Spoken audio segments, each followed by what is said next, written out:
हमारे जीवन में बहुत सारी समस्याएं हैं। हम आज के वीडियो में उन्हीं समस्याओं में से एक समस्या पर विस्तार से बात करेंगे। Hello investors, I welcome you all my new video on financial planning. The topic consist of retirement planning. आज हमने देखा है कि हमारे जीवन में बहुत सारी समस्याएं होती, किसी के पारिवारिक जीवन में बहुत सारी समस्याएं होती। उनमें दो समस्याएं बहुत गंभीर हैं। पहली जो समस्या है लिविंग लॉन्गर, मीन्स लंबी आयु तक जीना। दूसरी बड़ी समस्या है डाइंग अर्ली। दूसरी समस्या के बारे में मैं आपसे अगले वीडियो में बात करूंगा, लेकिन पहली समस्या के बारे में हम इस पे विस्तार से चर्चा करेंगे। हमने देखा है कि हमारे समाज में संयुक्त परिवार की प्रथा, ज्वाइंट फैमिली सिस्टम धीरे धीरे खत्म होते जा रहे हैं।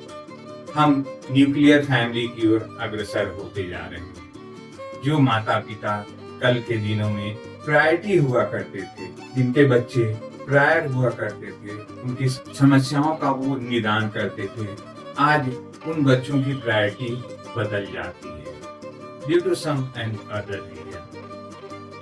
जब उनकी शादी होती है, उनके बच्चे होते हैं, माता पिता गौण कर दिए जाते हैं। ऐसा क्यों होता है? उनके विचार से माता पिता ने अपनी जिंदगी जी ली है, अब मुझे अपने बच्चों की जिंदगी देखनी है। क्या आप जानते हैं कि इस समस्या का क्या निदान है और आने वाले दिनों में ये समस्या कितनी गंभीर होती जा रही है? आप देखते होंगे कि हमारे यहाँ ओल्ड एज होम्स की संख्या दिन प्रतिदिन बढ़ती जा रही है। इसका बहुत बड़ा कारण ये न्यूक्लियर फैमिली सिस्टम की बढ़ोतरी है। मैं आपको कुछ न्यूमरिक एग्जांपल दूंगा, कुछ न्यूमरिक कैलकुलेशन बताऊंगा। उस कैलकुलेशन से आप ये समझने में ज्यादा समर्थ हो पाओगे कि ये समस्या आने वाले दिनों में कितनी गंभीर होने वाली है। अगर एक 30 साल का आदमी जिसकी मंथली एक्सपेंसेस, मासिक व्यय 50,000 रुपये, वही आदमी जब 60 साल की उम्र में जाता है और 7% इन्फ्लेशन से देखते हैं, वो अपनी कोई लाइफ स्टाइल नहीं बदलता, अपने रहने खाने के खर्चे में कोई बढ़ोतरी नहीं करता है। उसके बाद 60 साल की एज में उसकी मासिक व्यय 2,25,000 रुपए होती है। जी, उसकी मासिक व्यय 2,25,000 रुपए पर मंथ होगी। क्या आप ये अनुमान लगा सकते हो कि जिस आदमी की एक्टिव इनकम खत्म हो गई हो, वो 2,25,000 रुपए पर मंथ कहाँ से लाएगा? बहुत सिंपल है, अगर हम इसको प्रॉपर प्लानिंग के साथ करें।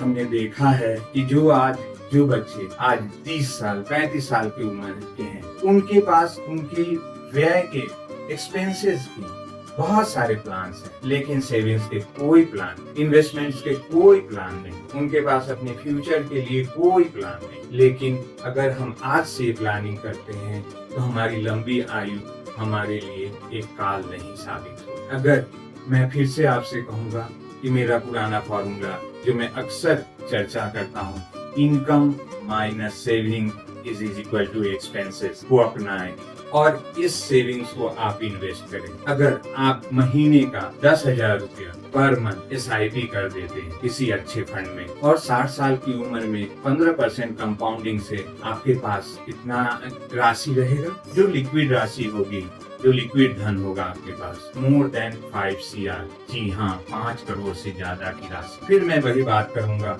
कि 30-35 साल के बच्चों के पास जनरल समस्या होती है, फैब्रिकेटेड समस्या होती है कि मेरे पास पैसे नहीं। आप मत करो, आप 5,000 की SIP कर दो, 10% स्टेप अप SIP कर दो। स्टेप अप SIP कहने से मेरा मतलब ये है कि उस SIP में जो आपने 5,000 की SIP की है, 10% का हर एक साल का इंक्रीमेंट लगा दो। 60 साल की उम्र में आपके पास 6 करोड़ से ऊपर रुपए और जो भी आपके पास 5 करोड़ या 6 करोड़ के एसेट क्रिएट हुए हैं, उसमें आप SWP लगा दो। उससे आपके पास आपके रिटायरमेंट के सारे पैसे होंगे, साथ में आपका एसेट भी बना रहेगा।